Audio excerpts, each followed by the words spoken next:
श्रीकृष्णाय परमात्मने நமः. ஸ்ரீமத் பகவத்கீதை 9வது அத்தியாயம் ராஜவித்யா ராஜகுஹ்ய யோகம் அப்படிங்கிற தலைப்பின் கீழ் நாம இப்ப படித்துக் கொண்டிருக்கோம். பகவான் 4வது ஸ்லோகத்துல நம்ம என்ன ஆரம்பிச்சோம் படிக்கிறதுக்கு அப்படின்னா, எத்தனை உபனிஷத்துல என்ன சொல்லி இருக்கோ இந்த ஈஸ்வர தத்துவத்தையும் இந்த பிரம்ம தத்துவத்தையும் ஜெகத்தை பற்றியும், ஜெகத்னா நம்ம எல்லாரும் இன்க்ளூடு, ஜீவன் ஜெகத்து எல்லாம், இதை பற்றி என்ன சொல்லி இருக்கோ அதனுடைய எசன்ஸ கொண்டு வந்து இந்த 4, 5, 6, 7, 8 எல்லாம் அதுதான் சொல்ற. முக்கியமானது என்ன நம்ம தெரிஞ்சுக்க வேண்டியதுன்னா, இறைவன் என்பவர் எப்படி இருக்கிறார், இறைந்து இருக்கிறார் அப்படின்னு நம்ம பார்க்கிறோம். இருள் சேர் இரு வினையும் சேரா இறைவன் பொருள் சேர் புகழ் புரிந்தார். அந்த இறைவனுக்கு என்ன அர்த்தம் பார்த்தோம்னா, எங்கும் நீக்கமர நிறைந்து இருக்கக்கூடிய இறைவன், நிறைந்து இருப்பதனால் இறைவன் அப்படின்னு பார்த்தோம். அந்த இறை தன்மை, அந்த இறைந்து இருக்கக்கூடிய தன்மைங்கிறது என்ன அப்படிங்கறத இங்க காமிச்சார். ஃபர்ஸ்ட் 4வது ஸ்லோகத்துல நம்ம பார்த்தோம், மயா ததம் இதம் சர்வம். ததம் அப்படின்னு சொன்னா பெர்வேடா இருக்கு, வியாபிக்கப்பட்டிருக்கு, இது பூரா வியாபிச்சிருக்கேன் நானு அப்படின்னு சொல்றேன். அப்ப எல்லா இடங்களிலும் நீக்கமர நிறைந்து இருக்கிறார் அப்படிங்கறத ஃபர்ஸ்ட் விஷயத்த அதை சொல்லிடுறோம். எப்படி இருக்க நீ என்ன கண்டுபிடிச்சிடுவியா? எப்படி கண்டுபிடிக்கிறது? ஒரு நேம் ஒரு ஃபார்முக்குள்ள இல்ல, இந்த மாதிரி இருக்கு அப்படின்னு அதை கண்டுபிடிக்க முடியாது. லிக்விட் ஸ்டேட்டா, கேஷியஸ் ஸ்டேட்டா, சாலிட் ஸ்டேட்டா கிடையாது. இன்னதுன்னு இந்த இந்திரியங்களுக்கு அகப்படக்கூடிய ஒரு விஷயமாக நான் இல்லை. அதனாலதான் அவ்யக்தமாக இருக்கிறேன், நான் மறைபொருளாக இருக்கிறேன், எங்கும் நீக்கமர நிறைந்திருக்கிறேன், மறைபொருளாக இருக்கிறேன். நான் இருக்கேன், ஆனா என்ன பக்குவம் இல்லாமல் இதை புரிந்து கொள்ள முடியாது. அதான் ரொம்ப முக்கியம். நான் தான் என்னிடம்தான் அனைத்தும் நிலை பெற்றிருக்கிறது அப்படிங்கிறது தான் முதல் டிக்ளரேஷனே பகவானுடையது. அத அவர் தான் எப்படி இருக்கேன் அப்படின்னா, நான் அவ்யக்தமாக இருக்கேன், இந்த புலன்களுக்கு புலப்படாத ஒரு வஸ்துவாக நான் இருக்கிறேன். அப்ப புலன்களுக்கு புலப்பட்டு கொண்டிருக்கக்கூடிய வஸ்துக்கள் எல்லாம் என்ன அப்படின்னு சொன்னா, அதெல்லாமே நான் இருக்கிறதுனால உங்களுக்கு தெரியறது, இல்லைன்னா அது தெரியவே தெரியாது. அது அப்படியே அவ்யக்தமாவே தான் இருக்கு. நான் இருக்கிறதுனால என்னுடைய மாயையானது உங்களுக்கு அது எல்லாத்தையும் விரிச்சு காமிக்கிறது. சோ இருக்கிறது பூரா எதை என்னிடத்தில் இருக்கிறதுன்னு சொன்னா என்ன அர்த்தம்னா, என்னை சார்ந்து இருக்கிறது, இருப்புக்கு என்னை சார்ந்து இருக்கிறது. நான் இல்லை அப்படின்னு சொன்னா, ஸ்கிரீன் இல்லைன்னு சொன்னா படத்தை பார்க்கவே முடியாது. அந்த கந்தல்ல படத்தை பார்க்க முடியுமா? எங்க இருக்கும், அங்க ஒண்ணு இங்க ஒண்ணு ஆடிட்டு இருக்கும், ஒரு ஃபார்மே தெரியாது இல்லையா? அதனால இந்த ஸ்கிரீன் அப்படிங்கறத மறந்துடாதீங்க. இந்த ஸ்கிரீன் உதாரணத்தை மறந்துட்டோம் அப்படின்னா இது புரியறது கொஞ்சம் சிரமமா இருக்கும். அதுக்காக தான் ஸ்கிரீன் உதாரணம் சொல்றது. முழுமையாக நான் எல்லா இடங்களிலும் நிறைந்து இருக்கிறேன். ஸ்கிரீன்ல கம்ப்ளீட் எல்லா இடங்கள்லயும் அந்த படமானது தெரிகிறது. ஆனா எப்பவுமே இந்த படத்துல என்ன நடந்தாலும் அது ஸ்கிரீனை பாதிக்கிறது கிடையாது. ஸ்கிரீன் இல்லாம படத்தை பார்க்க முடியாது. அதே சமயத்துல படத்தோட எந்த விஷயமும் ஸ்கிரீனை பாதிக்கிறது இல்லை. 2வதா பகவான் சொன்னது அந்த விஷயத்தை தான். இங்க முதல் இதுல என்னிடத்தில் இருக்கிறது அப்படின்னு சொன்னா புரிஞ்சுக்க வேண்டியது என்னை சார்ந்து இருக்கிறது அப்படிங்கிறத புரிஞ்சுக்கணும். இப்ப நகை தங்கம் அப்படின்னு இருக்கு அப்படின்னா, இப்ப நகைக்கு தங்கத்தினுடைய சார்பு வேணும், தங்கத்துக்கு நகையினுடைய சார்பு தன்மை வேண்டியது. தங்கம் தங்கமா இருக்கும், தங்கம் நகையே ஆகலைனாலும் அதுக்கு மதிப்பு உண்டு, கரெக்டா? நகை அது தங்கத்தினால ஆனதுனாலதான் அதுக்கு மதிப்பு. அப்ப நகை எதை சார்ந்து இருக்கிறது? தங்கத்தை சார்ந்திருக்கு. அது அதனுடைய எக்ஸிஸ்டன்ஸுக்கு, அதனுடைய மதிப்புக்கு அது எதை சார்ந்திருக்கிறது? தங்கத்தை சார்ந்து. அது மாதிரிதான் இந்த உலகம், இந்த எக்ஸிஸ்டன்ஸ் அதனோட டிரான்சாக்ஷனல் ரியாலிட்டிக்கு எதை சார்ந்திருக்கு அப்படின்னா, இந்த அப்சல்யூட் ரியாலிட்டியை அது சார்ந்திருக்கு. இந்த இந்த ரியாலிட்டி இல்லாம நம்ம அனுபவிக்கக்கூடிய ரியாலிட்டிங்கிறது இருக்கவே இருக்காது. அப்ப நான் இல்லைன்னா இங்க அனுபவத்திற்கு ஒரு விஷயமுமே உங்களுக்கு கிடையாது. அதனால நான் இருந்து கொண்டே இருக்கிறேன். அதே சமயத்துல நீ படத்தை நிறுத்தினாலும் நான் இருக்கேனே. படம் ப்ரொஜெக்ட் ஆகுது நின்னு போயிடுது அப்படின்னா கூட நான் இருக்கேன். படம் ப்ரொஜெக்ட் ஆகுது நிக்கிறது எங்க போறது? அது அப்படியே லயமாயி ஸ்கிரீன்குள்ளதான் போயிடுறது அப்படின்னு நம்ம ஒரு வாதத்துக்காக வைக்கிறேன். ஸ்கிரீன்குள்ள போயிடுது அப்படின்னா ஸ்கிரீன்ல இந்த ப்ரொஜெக்ட் ஆனது ஸ்கிரீன்குள்ள போயிடுது. அப்ப ஸ்கிரீன் எப்பவுமே இருந்து கொண்டே இருக்கிறது, படம் ஓடினாலும் ஓடலனாலும். அதனால நான் எப்படி இருக்கேன் அப்படி பகவான் வந்து இந்த மூவி ஸ்கிரீனாம்பா அப்படின்னு கடைசியில எல்லாத்தையும் கேட்டுட்டு பகவான் is equal to movie screen அப்படின்னு நினைச்சிட்டு இது பண்ணிடக்கூடாது. மூவி ஸ்கிரீன் சொன்னது ஒரு எக்ஸாம்பிள் புரிய வைக்கிறது. அது எப்படி இருக்கு இதெல்லாம் பொருத்தி பார்த்தா தான் புரியும். ஏன்னா அந்த மேலான பரம்பொருள்ங்கிறது ஒண்ணு இருக்கு இல்லையா, அது வந்து ஒரு நாளும் அனுபவத்திற்கானதாக ஆகவே ஆகாது. நீங்க ஒரு நாள் அதை அனுபவிக்கிறதுங்கிறது முடியவே முடியாது. ஏனென்றால் எல்லா அனுபவங்களும் அதன் மீதுதான் நடக்கிறது. அப்படிங்கிறதுனால அது அனுபவத்திற்கு வரது இல்லை. நம்ம முன்னாடியே இதெல்லாம் 7வது அத்தியாயத்துல பார்த்திருக்கோம். நான் சொன்னேன் உங்ககிட்ட, திருப்பியும் சொல்றேன். 7வது அத்தியாயம் 4வது ஸ்லோகத்துல இருந்து 11வது ஸ்லோகம் வரைக்கும் பகவான் எப்படி இருக்கிறார், அபரா பிரகிருதி என்றால் என்ன, பரா பிரகிருதி என்றால் என்ன, பரா பிரகிருதியில் தான் எவ்வாறு இருக்கிறார் அப்படிங்கிற விஷயங்களை சொல்லி இருக்கிறத மறுபடியும் மறுபடியும் தயவு செய்து படிக்கணும். படிக்காம அது கிளாரிட்டி வரவே வராது. அப்ப சொல்லும் பொழுதே 2 தரம் படிங்க 3 தரம் படிங்கன்னு தான் சொல்லுவேன். திரும்ப நான் ரெஃபரன்ஸ்னு சொல்லும் பொழுது மறுபடியும் ஒரு தடவை படிக்கணும். அப்ப படிக்க படிக்க அதனுடைய கிளாரிட்டி நமக்கு அதிகமாறுது அப்படின்னு பாக்குறோம். அதனால இப்படி இருக்கக்கூடிய இந்த இந்த தூய உணர்வு அப்படிங்கிறதுதான் ஆத்மா அப்படின்னு சொல்றோம். தூய உணர்வுன்னு சொல்றோம், பரம்பொருள்னு சொல்றோம். இந்த ஜெகத் அப்படிங்கிறது என்ன இருக்கு, இதுதான் மேட்டர். இந்த கான்சியஸ்னஸ் அண்ட் மேட்டர் அப்படின்னு இதுல பேசுவாங்க. கான்சியஸ்னஸ்ங்கிறது என்ன, இந்த தூய உணர்வை தான் சொல்றோம். கான்சியஸ்னஸ்ங்கிறது இல்லாம, அந்த தூய உணர்வுங்கிறது இல்லாம மெட்டீரியல் வேர்ல்டு எங்கேருந்து வந்தது, மேட்டர்ல இருந்து தான் மெட்டீரியல் வேர்ல்டு வந்து நாம் அனுபவிக்கக்கூடிய இந்த பிரபஞ்சம் அப்படிங்கறத அனுபவிக்கிற ஸ்திதியில அது இருக்காது. அதுக்கு அந்த ஸ்திதியை கொடுக்கறது எது அப்படின்னா அது இந்த தூய உணர்வாகிய நான் அப்படின்னு பகவான் சொல்றாரு. இங்க என்ன சொன்னார் அவர், மயாகதம் இதம் சர்வம், நான் தான் எங்கும் நீக்கமர நிறைந்து இருக்கிறேன். அதே சமயத்துல இந்த 2வது வரியில சொன்ன விஷயத்த அடுத்த ஸ்லோகத்தோட முதல் வரியில கான்ட்ரடிக்ட் பண்ற மாதிரி ஒரு ஸ்டேட்மெண்ட் கொடுக்கிறார் அப்படின்னு லாஸ்ட் கிளாஸ்ல சொன்னேன். மத்ஸ்தானி சர்வ பூதானி, என்னிடத்தில் அனைத்தும் இருக்கிறது. என்ன சொன்னேன், அதுக்கு சார்ந்து இருக்கிறதுன்னு இப்பதான் சொன்னேன். என்னிடத்தில் இருக்கிறதுன்னா என்னை சார்ந்து இருக்கிறது. அதே சமயத்துல இங்க வந்து நச் மத்ஸ்தானி பூதானி, என்னிடத்தில் எதுவும் இல்லை. அப்போ அது சார்புத்தன்மை கொண்டிருக்கிறது. அது சார்புத்தன்மை கொண்டிருக்கிறது உண்மையிலேயே இருக்கா அப்படின்னு பார்த்தா அதுக்கு ரியல் எக்ஸிஸ்டன்ஸ்ங்கிறது கிடையாது. நம்ம விசாரணம் பண்ணி பார்க்கும் பொழுது, விசாரிச்சு பார்த்தோம் அப்படின்னு சொன்னா அதுல ரியல் எக்ஸிஸ்டன்ஸ், உண்மையான இருப்பு அப்படிங்கிறது அதுக்கு இல்லை. இப்ப கனவு இருக்கு, கனவுல ஒரு விஷயத்த பார்க்கிறோம்.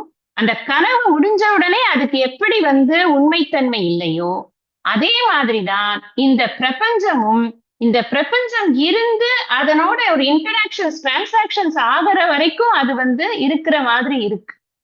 ஞானத்திற்கு முன்னாடி, ஞானத்தை பெறுவதற்கு முன்னாடி இந்த பிரபஞ்சம் சத்தியம் போல தோன்றுகிறது. ஞானத்தை பெற்ற பிறகு இந்த பிரபஞ்சத்துல இருக்க சத்தியத்துவ புத்தி நமக்கு போயிடுது. இது சத்தியம் அப்படின்னு நினைக்கிற புத்தி நமக்கு போயிடுது. அவ்வளவுதான் மாறுறது. உலகத்தை அழிச்சிடுவோமா, யோசிச்சு பாருங்க. அப்படின்னா யாராவது வேதாந்தம் படிக்கிறதுக்கு அலவ் ஃபர்ஸ்ட் பண்ணுவாங்களா?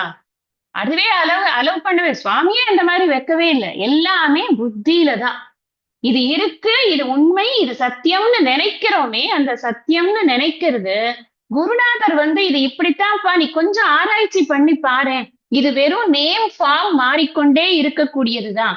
இது ஒரு பொருள் இப்ப இருக்கு, 10 வருஷம் கழிச்சு அது டிகே ஆகி வேற பொருள் ஆயிடுறது. அதுக்கப்புறம் இன்னொரு 10 வருஷம் கழிச்சு அது டிகே ஆகி இன்னொரு பொருள் ஆயிடுறது. ஆக மொத்தத்துல அது மாறிக்கொண்டுதான் இருக்கிறதே தவிர அப்படியே இருக்கிறது இல்லை. அதனால அதுக்கு ரியல் அப்படின்னு சொல்ல முடியாது, உண்மை, அதுக்கு சத்தியம் அப்படின்னு சொல்ல முடியாது. ஏன்னா சாஸ்திரம் என்ன சொல்றது, 3 காலங்களிலும் எது இருக்கிறதோ அதுதான் சத்தியம் அப்படின்னு சொல்றது. அப்படி இந்த பிரபஞ்சத்துல ஒண்ணு கூட கிடையாது. ஒண்ணுன்னா ஒண்ணு கூட கிடையாது. அப்படி இருக்கிறதுனால இந்த பிரபஞ்சத்துல இருக்கிற அவ்வளவு பொருளுமே சீமிங்லி ரியல். அததான் இந்த ஃபர்ஸ்ட் லைனுக்கு அர்த்தம். நச்ச மத்ஸ்தானி பூதானி. அது ஆனா காட்டுறேனே, எப்படி காட்டுறேன்? பஷ்யமே யோகம் ஐஸ்வர்யம். என்னுடைய மாயையினால அது வெளியில வருதப்பா. என் மாயை அப்படி காமிச்சு, அது என் மாயை அப்படிங்கறதுலதான் அங்க அங்க வந்து சூத்திரமே அங்கதான் இருக்கு, விஷயமே அங்கதான் இருக்கு. பகவானுக்கு கட்டுப்பட்டது மாயை. பகவான் நினைக்கிறச்சே இந்த மாயை வெளியில வருது. சோ காமயத அப்படின்னு தான் வந்து உபனிஷத் சொல்றது. அந்த சிருஷ்டி பண்ணணும், அதுவும் கூட சுயேட்சையா கிடையாது. காலக்கிரமேண இது நடக்கிறது. அதுக்குதான் நம்ம போன வகுப்புல வந்து இந்த காலங்களை பத்தி எல்லாம் நிறைய படிச்சோம். என்னென்ன பிரம்மாவோட வயசு என்ன, அவரோட ஒரு நாள் என்ன, ஒரு ஒரு அரை நாள் என்ன, ஒரு நாள் என்ன, இந்த ஒரு யுகம் என்றால் என்ன, 4 யுகம் என்றால் என்ன, இதெல்லாம் பார்த்தோம் இல்லையா? இந்த காலக்கிரமேண அது என்ன பண்றதுன்னா, சிருஷ்டி வருது, சிருஷ்டி லயமாறுது. அது எப்படி ஆறுது? என்னுடைய மாயை, எனக்கு எனக்கு வந்து கட்டுப்பட்டிருக்கக்கூடிய மாயை. என்னுடைய ஐஸ்வரம் அப்படிங்கிறார். ஐஸ்வரம்னு சொன்னா ஈஸ்வரத்தன்மை. ஈஸ்வரத்தன்மைனா ரூலிங் பவர். அந்த ரூல் பண்ற பவர் அவர்கிட்ட இருக்கு. மாயை, அதனாலதான் பகவானுக்கு ஒரு பேரு மாயாவி அப்படின்னு. மாயைகளையும் மாயையை காட்டக்கூடியவன் அவன்தான். மாயையை கட்டுப்படுத்தி வைத்திருக்கக்கூடியவன் அவன்தான். மாயாஜாலமாக நம்முடைய மனதை மாற்றக்கூடியவனும் அவன்தான். எல்லாம் அவனுக்கு அந்த பவர் இருக்கு. அந்த ஐஸ்வர்யம் அப்படிங்கிற பவர் இருக்கு இல்லையா? அந்த பகவான் அப்படின்னு சொல்லும் பொழுது 6 விதமான பவர் அவருக்கு இருக்குன்னு சொல்றோம். அதுல ஒரு பவர் இந்த ஐஸ்வர்யம்னு படிச்சிருக்கோம். அந்த ஐஸ்வர்யம்ங்கிறது எது? அது எப்படி காமிக்கிறேன்? நான் என்னோட ஐஸ்வர்யத்தை, என்னுடைய பவரை எப்படி காமிக்கிறேன்னு இந்த மாயை பாரு இப்படி வந்து ஒரு சிருஷ்டியை ஏற்படுத்துறது. இந்த சிருஷ்டி எப்படி இருக்குன்னா, மம ஆத்மா, நான் தான், அப்படியே நானே தான் நானே தான் இந்த பிரபஞ்சமாக இருக்கிறேன்.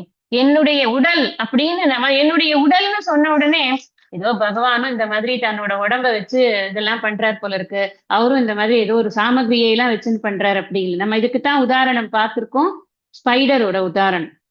எப்படி வந்து அந்த எட்டுக்கால் பூச்சி தனக்கிட்டேந்தே ஒரு பொருளை எடுத்து அந்த சிருஷ்டியை பண்ணி அந்த அந்த நெட்டை வந்து அது வந்து வீவ் பண்ணிட்டு அதுக்கப்புறம் திருப்பி தனக்கிட்டே அது லயம் பண்ணிக்கிறது, அதுதான் உதாரணம்.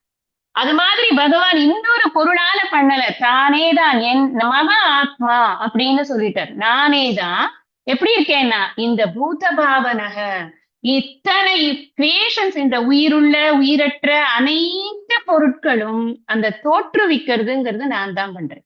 அதை ஸ்திதம் பண்றது, இருக்க வைக்கிறது, அதை வந்து நான் தாங்கிறதுன்னா என்ன, அதை நான் வந்து நிலை பெறச் செய்வது அப்படிங்கிறதும் நான் தான். பூத பிருத்து அப்படிங்கிறது நான் தான் அதை பண்றேன்.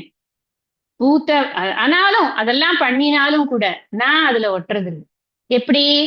ஸ்கிரீன்ல வந்து படம் ஓடினாலும் படத்துல கொட்டுற தண்ணியும் படத்துல பண்ற நெருப்பும் படத்துல வெட்டுற கத்தியும் ஸ்கிரீனை பாதிக்கிறது இல்ல.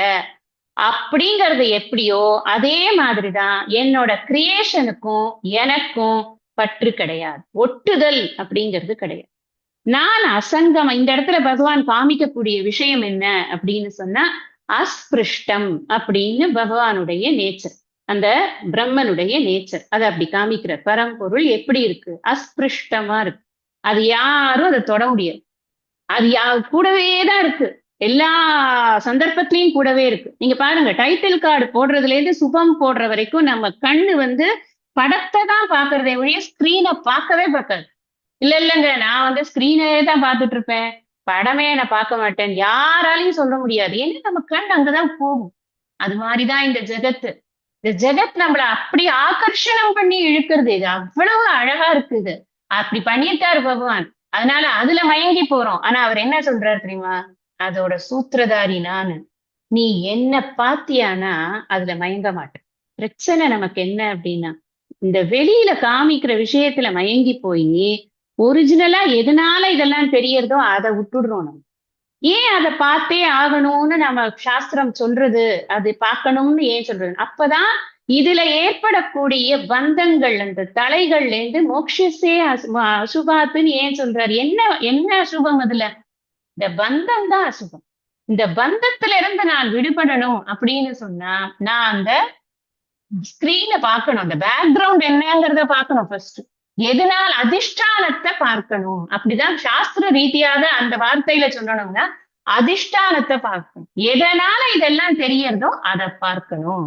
அது எப்படி இருக்குன்னா அது அசங்கமா இருக்கு. சாஸ்திரம் என்ன சொல்றது? அந்த அதிஷ்டானம் தான் நானுன்னு சொல்றது. இப்ப நான் எப்படி இருக்கணும்னா அசங்கமா இருக்கு.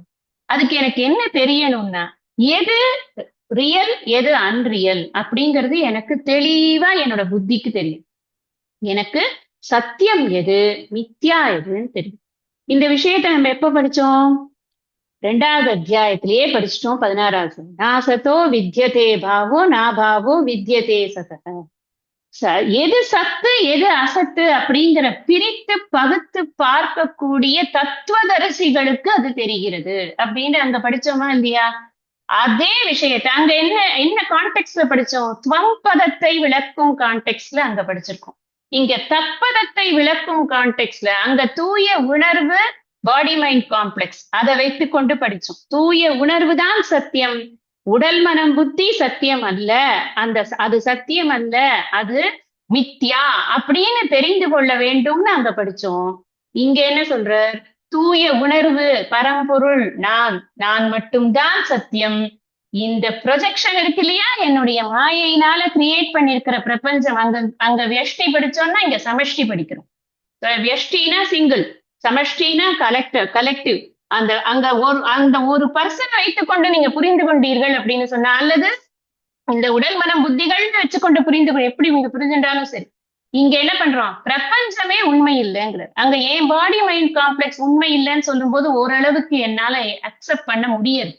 ஏன்னா எனக்கு அப்படி சொன்னா கூட தேவலாம் போல இருக்கு. ஏன்னா கொஞ்சமாவது இந்த இந்த தொல்லையில இருந்து விடுபடலாம். இது உண்மை இல்லைன்னு சொல்லிட்டானா அப்புறம் இதுல நம்ம ரொம்ப ஆசக்தி வைக்க மாட்டோம்ல.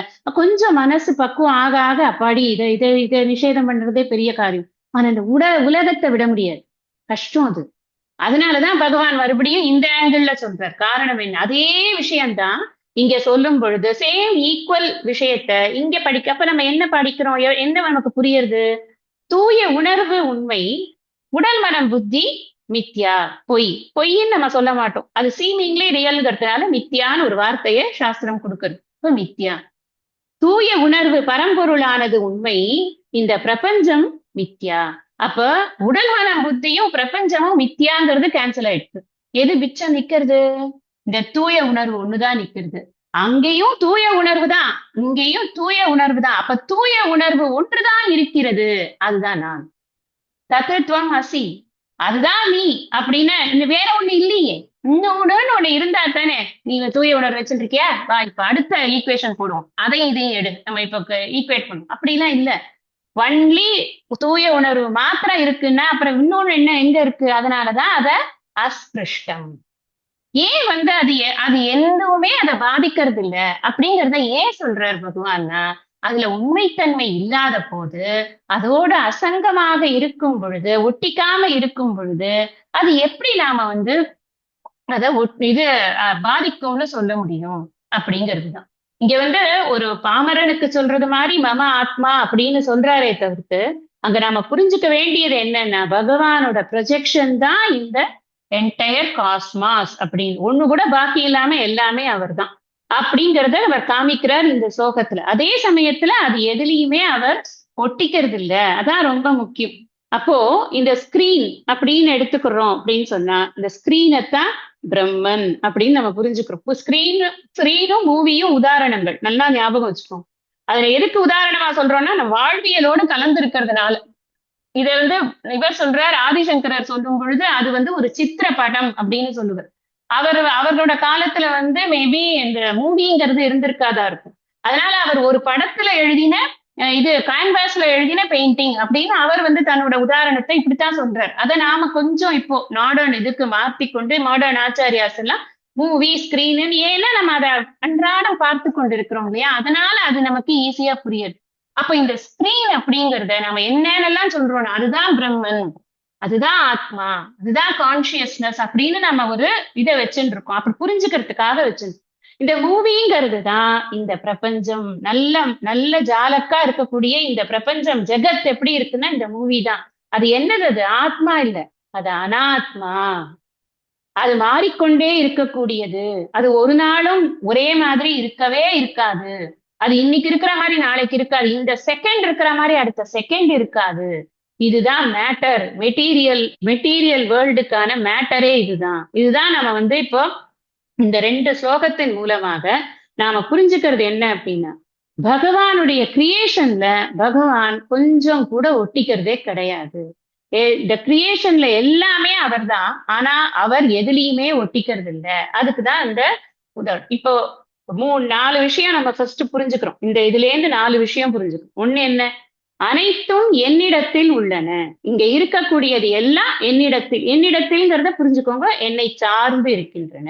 எக்ஸிஸ்டன்ஸுக்கு என்னை சார்ந்து இருக்கின்றன. கொரோலரி சொல்றேன். இந்த 2 ஸ்லோகத்தினுடைய கொரோலரி சொல்றேன். ஒரு சம்மரியா சொல்றேன். எல்லாமே என்னை சார்ந்து இருக்கிறது. அது ஒரு பாயிண்ட் ஆச்சா? 2வது என்ன? நான் அவைகள்ல இல்லை. அதாவது நான் அவைகளில் இல்லை அப்படின்னு சொன்னா நான் அவைகளை சார்ந்து இல்லை. பிரம்மன் எதையுமே சார்ந்து இல்லை. அது அசங்கமா இருக்கிறதுனால சார்புங்கிறதே இந்த கிரியேஷனுக்கு தான். வரதும் போறதுமா போக்கும் வரவும் இருக்கிறது எதுக்குன்னா இந்த மாயா பிரபஞ்சத்துக்கு தான். அது அவருக்கு இல்லை. அதனால நான் அவற்றில் இல்லைன்னு சொன்னா என்ன அர்த்தம்னா நான் அவற்றை சார்ந்து இல்லை. எனக்குன்னு தனித்த இருப்பு இருக்கு. சத்தியம், இது மித்யா அப்படின்னு சத்திய மித்யா விவேகம் இப்ப பண்ணிருக்கோம். அதேதான் அந்த முன்னாடி ஆத்ம அனாத்ம விவேகம் பண்ணிருக்கோம். இப்ப சத்திய மித்யா விவேகம் பண்றோம். ஏற்கனவே நம்ம நாசத்தோ வித்யதே பாவோ நாபாவோ வித்யதே சதகல நம்ம பண்ணினது என்னன்னா ஆத்ம அனாத்ம விவேகம் பண்ணி. இப்ப நம்ம பண்றது சத்திய மித்யா விவேகம் இப்ப பண்ணிருக்கோம். புரிஞ்சுக்கிறதுக்காக இதெல்லாம் வார்த்தைகள் வேற வேற இருந்தாலும் விஷயம் கன்வே பண்றது ஒன்னேதான் கன்வே பண்ணிட்டு இருக்கு. அடுத்தது 3வதா என்ன சொல்றது? எதுவுமே என்னிடத்துல இல்லப்பா. எல்லாமே என்னிடத்துலதான் இருக்கு. நான் அதுல இல்ல. எதுவுமே என்னிடத்துல இல்ல. இந்த எதுவுமே என்னிடத்துல இல்லைங்கிறது ஏன்? ஏன்னா எதெல்லாம் இருக்கோ அதுக்கெல்லாம் உண்மையான ரியாலிட்டி கிடையாது. வெறும் டிரான்சாக்ஷனல் ரியாலிட்டி தான். அது கொஞ்ச நாளைக்கு இருக்கும். காலம் காலம்ங்கிறது மாறுபடுமே தவிர்த்து அது காலத்தை பொறுத்து கொஞ்சம் கூடுதலா இருக்கலாம், குறைவா இருக்கலாம். பிரளயம் வரைக்கும் கொஞ்சம் சிலது இருந்துட்டு இருக்கும். சிலது சிலது தோன்றின உடனேயே மாய்ந்து போகும். ஒரு புல்லு முளைக்கிறதுன்னு வச்சுக்கோங்களேன். இந்த புல்லு யாராவது ஒருத்தர் அது மேல நடந்து போயிட்டாங்கன்னா உடனே மாஞ்சு போயிடும். அவ்வளவுதான் அந்த புல்லுக்கு ஆயுஸ். அதே ஒரு மலை இருக்குன்னு வச்சுக்கோங்களேன். பிரளயம் வரைக்கும் அது பாட்டுக்கு இருந்துட்டு எப்ப சுவாமியே லயம் பண்றாரோ அப்ப வரைக்கும் சைன் எல்லாம் உள்ள போற வரைக்கும் அது அதுதான் டிஃபரன்ஸ். அது ஆனா அது போறது எப்படியா இருந்தாலும் அதனாலதான் என்ன சொல்றார்? எதுவுமே என்னிடத்தில் இல்லை.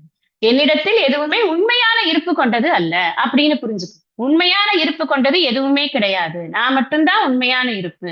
அதனாலதான் 4th கொரோலரி என்ன அப்படின்னு, நான் மட்டுமே இருக்கின்றேன். இருப்பது எல்லாமே தோற்றம் தான். இருப்பே சத்தியம். இருப்பு மட்டுமே சத்தியம். இருப்பாக இருப்பது நான் தான். நான் இருக்கிறதுனால இங்க அனைத்தும் இருப்பது போல தெரிகிறது. அப்போ எது வேணும்? நான் வேணுமா? இருப்பது போல தெரியறது வேணுமா? யூ டிசைட் அப்படிம்பாரு பகவான். உனக்கு எது வேணும்? நீ உன்னை எப்படி புரிஞ்சுட்டா நீ ஹாப்பியா இருப்ப? இருப்பது போல உன்னை ஐடென்டிஃபை பண்ணிட்டனா அதுக்கு அதோட ஷார்ட் லிவ்டு ரியாலிட்டியோட நீ ஐடென்டிஃபை பண்ணிட்டனா நீ அழுது அழுது சாக வேண்டியதுதான். நான் எப்பவுமே எனக்கு அழிவே அற்ற பரம்பொருள் அமிர்த சுபாவக அப்படிங்கிற இவர் ஸ்வரூபக அப்படின்னு விவேகானந்தர். அதனாலதான் அந்த அமிர்த புத்திரன் அப்படின்னா என்ன இருக்கு? நான் எனக்கு அழிவே அமிர்தனாலே மிருத்தான அழிவு, அமிர்தான அழிவற்றது. நான் அழிவற்ற ஸ்வரூபமாக இருக்கிறேன். இதோட ஐடென்டிஃபை பண்ணும் போதுதான் நம்மளால அதை புரிஞ்சுக்கிறதுக்கு முடியும். அப்ப நான் என்னெல்லாம் எக்ஸ்பீரியன்ஸ் பண்றேனோ, என்னெல்லாம் நான் அனுபவிக்கிறேனோ அந்த அனுபவங்கள் அனைத்தும் உண்மை அல்ல. என்ன புடிச்சு வாங்குவாங்க. இப்பதாங்க நீங்க இப்படிதான் சொல்றீங்க, போனை வச்சுட்டு தான் கிளாஸுக்கு வரேன். அவ்வளவு பேச்சு கேட்டிருக்கேன். என்னோட சொந்தக்காரங்க கிட்ட அவ்வளவு திட்டு வாங்கினேன். அவ்வளவு பேர் என்ன இப்படி பேசினாங்க. என்னோட ஓன் பீப்புளே என்ன இப்படி பேசுறாங்க. நான் அவ்வளவு மனசெல்லாம் காயப்பட்டு உட்கார்ந்துருக்கேன். நீங்க என்னன்னா நாட் ரியல்ங்கிறீங்க. Not real. It is not real. எனக்கு ரொம்ப பிடிச்ச விஷயம், நான் அதை விட்டுட்டு இருக்கவே முடியாது. அந்த மாதிரி நானா ஒரு இதை கற்பனை பண்ணிட்டு ஒரு பொருளை வச்சுட்டு இருக்கேன். It's not real. போயிடாது. கொஞ்ச நாள் தான் இருக்கும். எதுவுமே இருக்க போறது கிடையாது. ஆனா நான் இருப்பேன். நான் தூய உணர்வான நான் இருப்பேன். இந்த உடம்பு மனசு புத்தி நான் கிடையாது. I am very clear in that. இந்த உடம்பு மனசு புத்தியா என்ன ஐடென்டிஃபை பண்ணிட்டேன்னா இந்த நான் இருப்பேங்கிறதுல உங்களுக்கு ஒரு டவுட் வந்துடும். உடம்பு மனசு புத்தி நான் கிடையாது. இந்த பிரபஞ்சம் உண்மை அல்ல. இப்ப இருக்கிறது என்ன? பரம்பொருள் நான். இந்த பரம்பொருள் நானு ரெண்டும் ஒண்ணுதான். எப்பவும் இருப்போம் நாங்க. இதை யார் புரிஞ்சுக்கிறாங்களோ அவங்களுக்குத்தான் இந்த பந்தத்திலிருந்து விடுதலை. இந்த மோட்சசே சுபாத்து. அதனாலதான் இத புரியுறதா உடனே? இல்லைங்க, கொஞ்சம் கஷ்டம்தான். இன்னொரு தடவை இந்த கிளாஸை கேட்கணும்னு நினைக்கிறேன். இல்ல பழைய கிளாஸையும் ஒரு தடவை கேட்கணும்னு நினைக்கிறேன். ஏதோ புரிஞ்ச மாதிரி இருந்தது. இப்ப நீங்க சொன்ன உடனே திருப்பி புரியாம போயிடுது. சரி, இன்னொரு தடவை கேட்டு பார்க்கலாம். வேற வழியே இல்லை. அப்படிதான் இந்த மனசு போகும் வரும் போகும் வரும். அப்படியே போயிட்டு போயிட்டு வந்து வந்து ஃபைனலி ஒரு நாலு தடவை சிரவணம் பண்ணதுக்கு அப்புறம் புரியுது. அப்படி ஆகும் அந்த மனசு. அதுக்கப்புறம் தான் அந்த விட்டு விடுதலையான். ஏன் இந்த சிட்டு குருவியை போலேன்னா அதுக்கப்புறம். அதனாலதான் இத சொல்றாரு இவர். இது ராஜ குக்கியம் அப்பா. இது பயங்கரமான ரகசியம். இது நான் மாஞ்சு நான் 10 கிளாஸ் கூட சொல்லுவேன், உனக்கு தான் புரியாதானா. அதனால இது ரகசியம். அப்படியே சொல்றாரு பகவான். எதனால சொல்றாரு அப்படின்னா இது அவ்வளவு புரிந்து கொள்வதற்கு அவ்வளவு சட்டிலா இருக்க. கஷ்டமே இல்ல. Subtle, very very subtle. ரொம்ப சட்டிலான விஷயத்த சொல்றாருன்னு பாக்கணும். இப்ப நம்ம 6வது ஸ்லோகம் படிக்கலாம். यथाकाशस्थितो नित्यं वायुः सर्वत्र गोमः तथा सर्वाणि भूतानि मत्स्थानीत्युपधारय.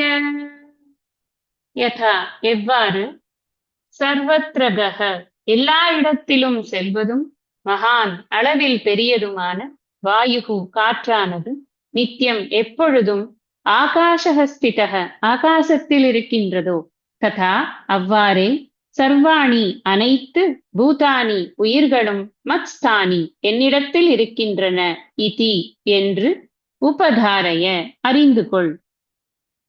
எவ்வாறு எல்லா இடங்களிலும் செல்வதும் அளவில் பெரிதுமான காற்றானது எப்பொழுதும் ஆகாசத்தில் இருக்கின்றதோ அவ்வாறே அனைத்து உயிர்களும் என்னிடத்தில் இருக்கின்றன என்று அறிந்து கொள்.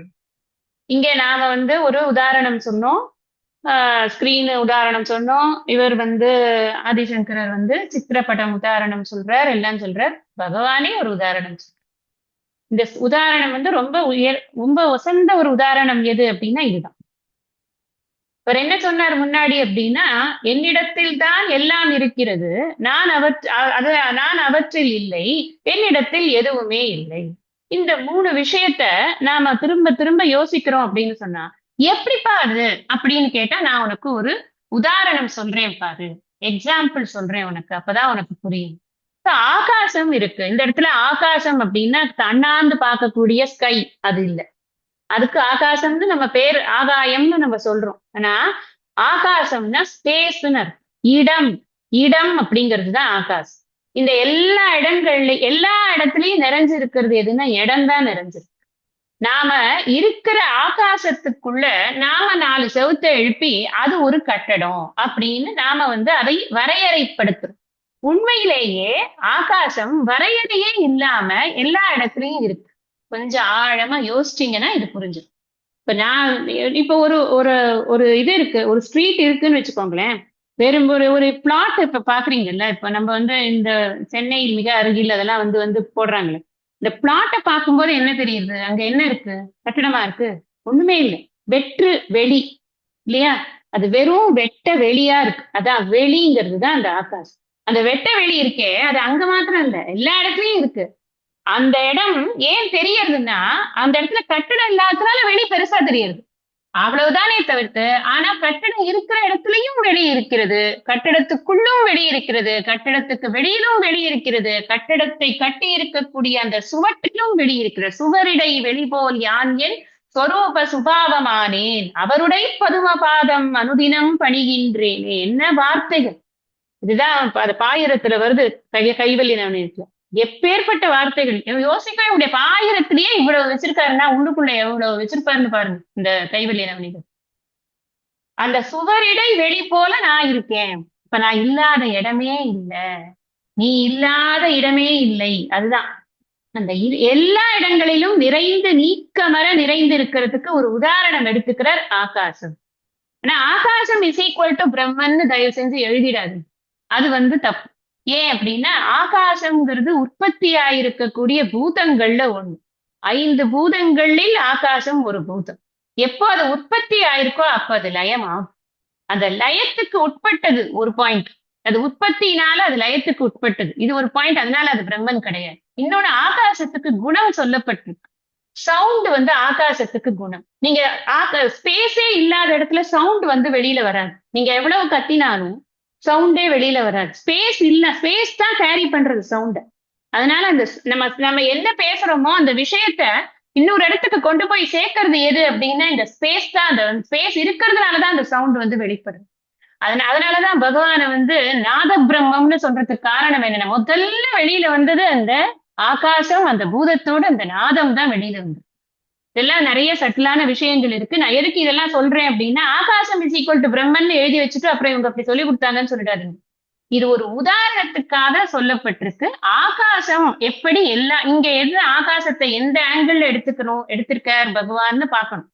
சர்வத்ரக, எல்லா இடத்திலும். அந்த ஆகாசத்துக்கும் காற்றுக்கும் ஒரு விஷயத்த சொல்ல போறாரு. அதனாலதான் சர்வத்ரகங்கிற வார்த்தையை அங்க போட்டிருக்கு. எல்லா இடங்களிலும் ஆகாசம் இருக்கிறது. அதே போல காற்றும் எல்லா இடங்களிலும் இருக்கு. காற்று இல்லாத இடமே கிடையாது. வாயு பகவான் இல்லாத ஒரு பிளேஸ் கூட கிடையாது. எல்லா இடங்கள்லயும் இருக்கு. வேற வேற இதுல இருக்கலாம். அந்த அந்த அந்த வாயு வந்து வேற வாயுவா இருக்கலாம். ஆனா வாயு இருக்கு. ஏதோ ஒரு வாயு இருக்கு. நம்ம சொல்றோம் இல்லையா, அட்மாஸ்பியரிக் இதுக்கு அப்புறமா போனா அங்க இது இருக்கு. அது ஏதோ ஒரு ரூபத்துல அது இருக்கு. வாயு எப்படி வந்து ஆகாசத்துல சர்வத்திரக சஞ்சரிச்சுட்டு இருக்கோ அந்த மாதிரி வாயு எப்படி இருக்கு, அளவுல பெருசா. மகான் வாயு சாதாரணமா இல்ல. அது அது அது ரொம்ப பெருசா இருக்கு. ஏன் பெருசா இருக்கு? ஏன்னா எவ்வளவு பெருசா இந்த ஆகாசம் இருக்கோ அவ்வளவு பெருசா அந்த வாயுவும் இருக்கு. அது பூராவுமே நிறைஞ்சிருக்கு அப்படின்னு சொன்னா அது இப்ப ஸ்கிரீன் அளவுக்கு படம் இருக்கும். கரெக்டா? ஸ்கிரீன் பூரா படம் இருக்கு. அது மாதிரிதான் இந்த எப்படி வந்து ஸ்பேஸ் இருக்கோ, ஸ்பேஸ்ல சர்வத்ரக எல்லா இடங்களிலும் அந்த பெரிய வாயுவானது, காற்றானது நிறைந்து இருக்கிறது. அது எப்படி இருக்கிறதோ அவ்வாறே அனைத்து உயிர்களும் என்னிடத்தில் இருக்கின்றன. அது மாதிரிதான் எல்லா உயிர்களும் என்னிடத்தில் இருக்கிறது அப்படிங்கிற. நம்ம இத முன்னாடி பார்த்தோம். நான் எப்படி இருக்கேங்கிறத நான் இதுல ஏழாவது அத்தியாயத்துல அவ்வியக்தம் யக்திமாபன்னம் அந்யந்தே மாம புத்தயக அந்த இடத்துல சொன்ன நான் அவ்வியக்தமாக இருக்கிறேன். அந்த அவ்வியக்தமா இருக்கேங்கிறது யாருக்கும் புரிய மாட்டேங்கிறது அப்படின்னு. இங்க சட்டிலான 2 விஷயத்தை எடுத்துட்டு அதை காமிக்கிற. இந்த அவ்வியக்தம்ங்கிறத புரியறதுக்காக வேண்டி சட்டிலா இருக்கக்கூடிய 2 பூதங்களை வைத்துக்கொண்டு காமிக்கிற. 5 பூதங்கள்ல பாத்தீங்கன்னா இருக்கிறதுலயே ரொம்ப ரொம்ப சட்டிலா இருக்கிறது, ரொம்ப ரொம்ப சூக்ஷ்மமாக நுண்மையாக இருக்கிறது எதுன்னு ஆகாசம். அதுக்கு அடுத்த நுண்மை எது அப்படின்னா அதுக்கு அடுத்ததா வருது வந்து வாயு வருது. அதுக்கப்புறம் ஃபார்ம்ஸ் வர ஆரம்பிச்சிடுறது. அதனால இந்த 2 எடுத்துக்கொள்கிறார். இந்த 2ல என்ன சொல்றார் அப்படின்னா இது ஆகாசம் எல்லா இடத்துலயும் இருக்கு, வாயு இருக்கு. இப்ப வாயு வந்து ஒரு இடத்துல காத்து வந்து அசுத்தமா இருக்குன்னு வச்சுக்கோங்களேன். ரொம்ப ஒரு பேட் ஸ்மெல் வருது. அந்த இடம் வந்து பேட் ஸ்மெல் ஆகுமா, காத்து பேட் ஸ்மெல் ஆகும்? இடம் அதனால மாசுபடுகிறதா? இல்ல காற்று தான் மாசுபடுகிறது. காற்றுலதான் மாசு இருக்கு. இந்த காற்று மாசு போயிடுது அப்படின்னா அந்த இடத்துல அந்த காற்று மாசுங்கிறது நமக்கு உணர முடியாது. அது எப்படி உணர்றோம்? காற்று மாசாகி இருக்குங்கிறத எப்படி உணர்றோம்? அல்லது நல்ல சுகந்தமா இருக்குங்கிறத எப்படி உணர்றோம்? காற்றுலதான் இருக்கே தவிர இடத்துல இல்லை. இடம் இருக்கு, இடத்துலதான் காத்து இருக்கு. ஆனா காத்தினுடைய நன்மையும் தீமையும் இடத்தை அஃபெக்டே பண்றது கிடையாது. அந்த இடம் மாறுறதே கிடையாது. இடத்துல அது அப்படி இடம் அப்படியேதான் இருக்கு. காத்துலதான் வந்து நன்மையும் தீமையும் மாறி மாறி வந்து கொண்டிருக்கு. ஒரு நேரம் வந்து நல்ல சுகந்தமா வீசுறது, ஒரு நேரம் வந்து நல்ல இது நாத்தமா நாறுறது, ஒரு இடத்துல நாத்தமா நாறுறது, ஒரு இடத்துல சுகந்தமா வீசுறது. இதெல்லாம் எங்க நடக்கிறது? காத்துல நடக்குது. இப்ப காத்து இடத்துல இருக்கு அப்படின்னா இடம் அஃபெக்ட் ஆகுதா? அதான் அவர் சொல்ற எக்ஸாம்பிள். நான் வந்து அசங்கமா இருக்கேங்கிறத இப்படி புரிஞ்சுக்கும். நாம ஸ்கிரீன் உதாரணம் சொன்னோம். இதுல நடக்கக்கூடிய எதுவுமே ஸ்கிரீன்ல மாறல, அஃபெக்ட் ஆகலன்னு சொன்னோம். அதேதான் அவர் இன்னொரு பஞ்சபூதங்கள்ல இருந்தே உதாரணம் எடுத்துக்கொண்டு அவர் சொல்றார். நீ இடமா பார்த்த அப்படின்னு சொன்னா அது எதையுமே அஃபெக்ட் பண்ணாததை நீ பாக்குற.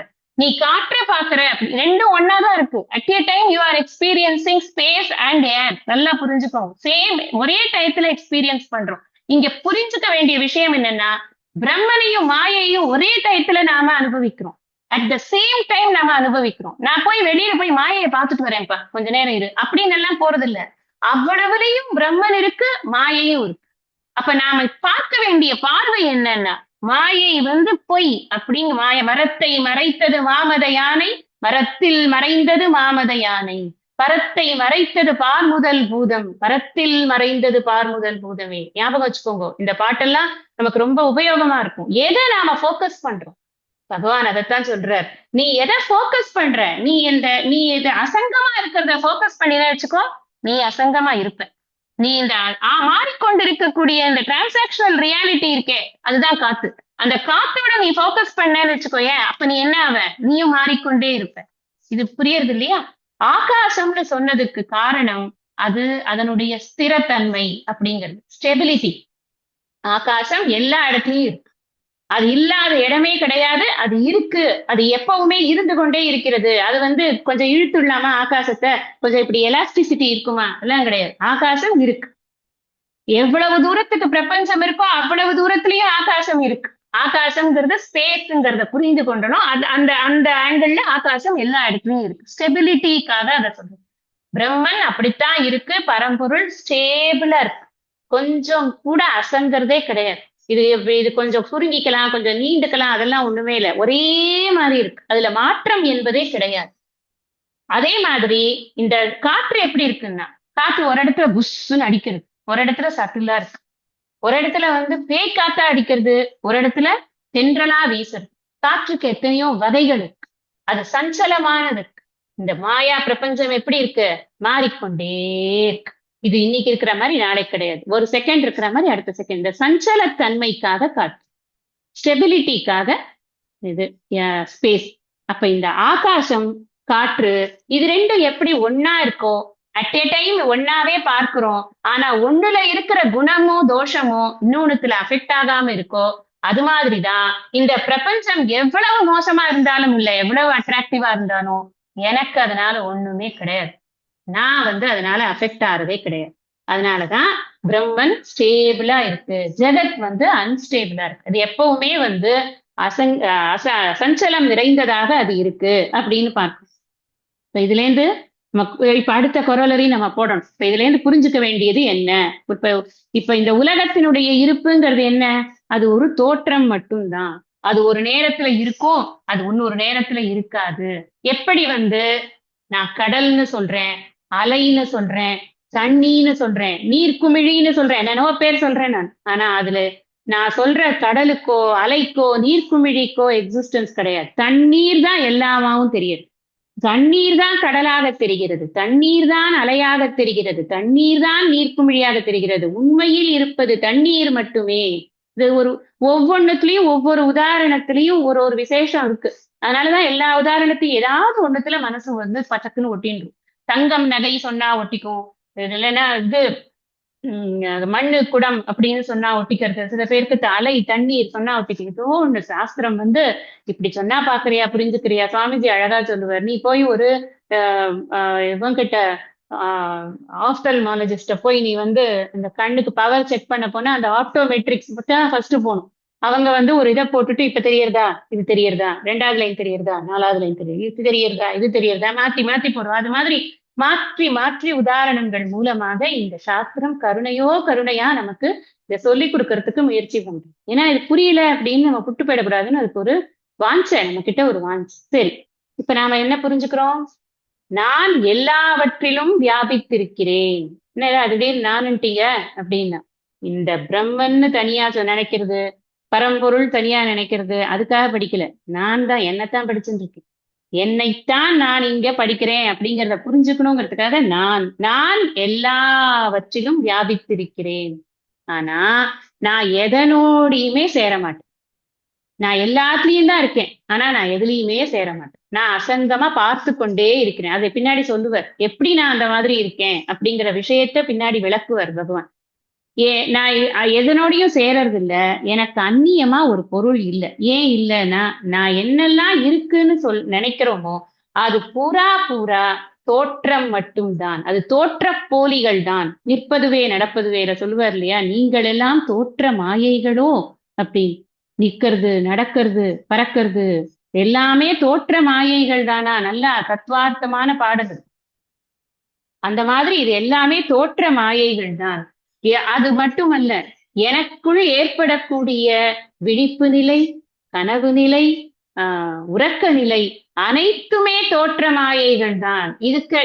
இந்த இடத்துக்கு கொண்டு வந்து நேரோ டவுன் பண்ணலன்னா படிக்கிறதுல ஒரு பைசா பிரயோஜனம் கிடையாது. ஏன்னா யாரையோ பத்தி ஏதோ படிச்சுட்டு இருக்கேன். இன்னைக்கு பிரம்மனை பத்தி படிச்சோம்ப்பா, நேத்திக்கு ஆத்மாவை பத்தி படிச்சோம்ப்பா, அவ்வளவுதான் முடிஞ்சது. அப்படி இல்லை. இந்த பிரம்மன், அந்த ஆத்மாலாம் நான் தான், என்னதான் படிச்சுட்டு இருக்கேன். நான் எதனோடும் ஒட்டி கொள்ளாமல், எதனோடும் சேராமல் இருக்கிறேன். என்னில் தான் அனைத்தும் இருக்கிறது. நான் அவற்றில் இல்லை. நான் அவை அனைத்தும் உண்மையில் என்னிடம் இல்லவே இல்லை. ஏனென்றால் அனைத்தும் தோற்ற போதிகளாக இருக்கின்றன. பிரபஞ்சம்ங்கிறது எங்கேயோ ஒரு டிஸ்டன்ட் ரியாலிட்டின்னு நினைக்காதீங்க. நான் கிரியேட் பண்றேன் பிரபஞ்சத்தை. என்னோட கிரியேஷன், என்னோட வேர்ல்டு. அதான் உண்மை.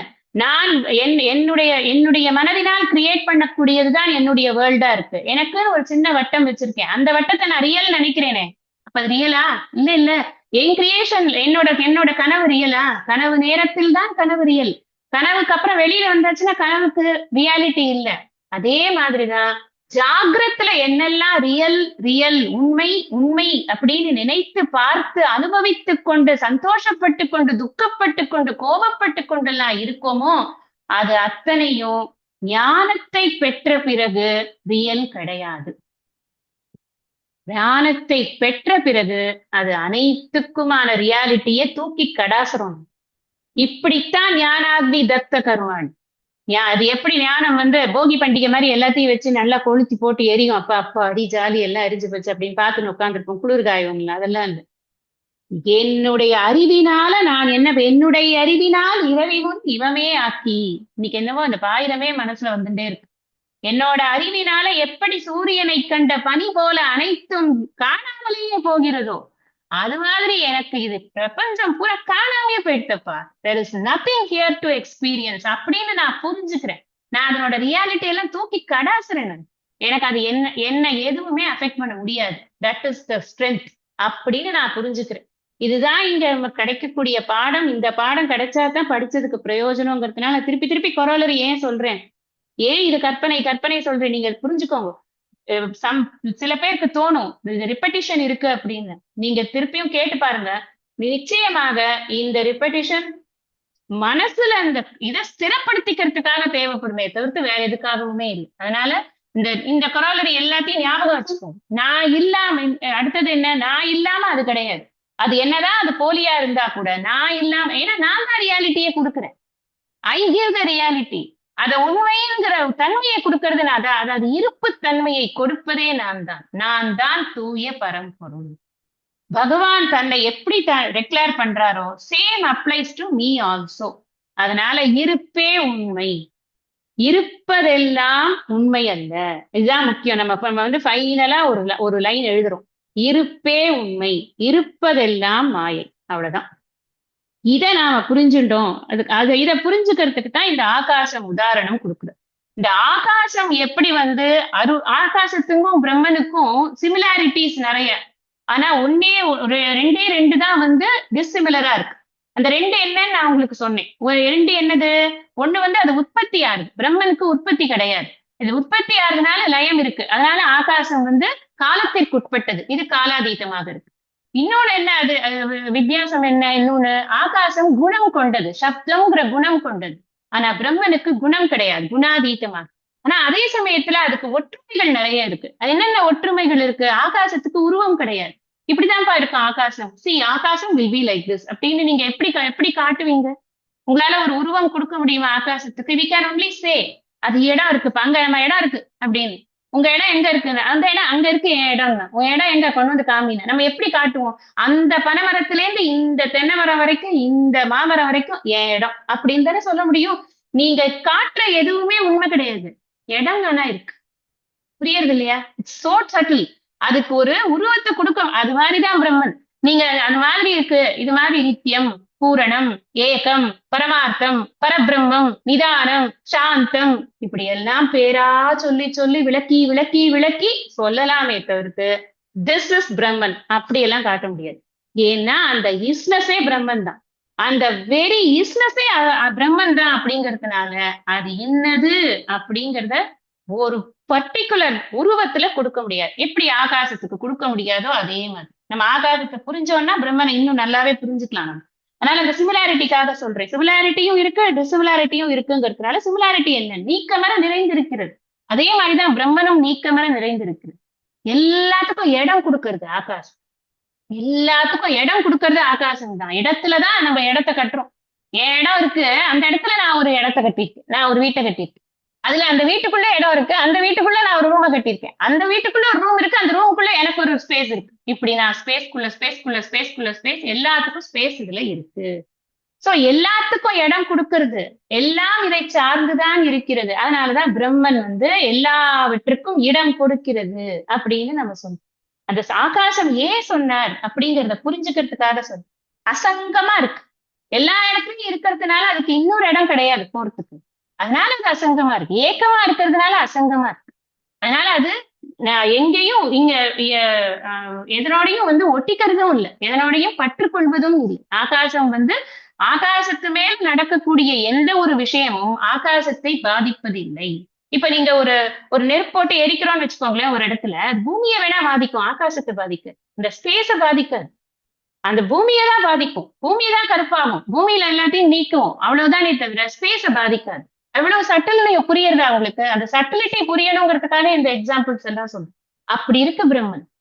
அதுதான் நான். அதுதான் இங்க பாடமே. அதுதான் நமக்கு மேற்கொண்டு இந்த ஜெகத்துக்கு காரணமாக இந்த ஆகாசம் காற்றுங்கிற உதாரணத்தை சொல்லி இது எல்லாத்துக்கும் காரணமா, இது எல்லாவற்றுக்கும் இடம் கொடுப்பதாக நான் இருக்கிறேங்கிறத சொல்லி சர்வாணி பூதானி மத்ஸ்தானி அப்படிங்கிற விஷயத்த நீ புரிஞ்சுக்கோன்னு சொன்ன. அடுத்தது இந்த இந்த காரணம் அப்படிங்கிறது, இந்த ஜெகத் காரணம்ங்கிறத எப்படின்னு நான் விவரிக்கிறேன் அப்படிங்கறத அடுத்தது சொல்ல போறேன். நம்ம 7, 8, 9, 10 எல்லாம் ஜெகத் காரணம் பிரம்ம அப்படிங்கிற விஷயத்த, காரண காரியத்தை பற்றி நாம புரிஞ்சுக்க போறோம். அதை நம்ம மேற்கொண்டு இருக்கக்கூடிய வரக்கூடிய வகுப்புகள்ல நம்ம அதெல்லாம் படிக்கலாம். இன்னைக்கு இந்த அளவுல இந்த வகுப்பை நான் நிறைவு செய்கிறேன். ஐயனே எனதுள்ளே நின்று அனந்த ஜென்மங்களாண்ட மெய்யனே உபதேசிக்க வெளிவந்த குருவே போற்றி. உய்யவே முக்தி நல்கும் உதவிக்கோர் உதவினாயேன் செய்யுமாறொன்றும் காணேன் திருவடி போற்றி போற்றி.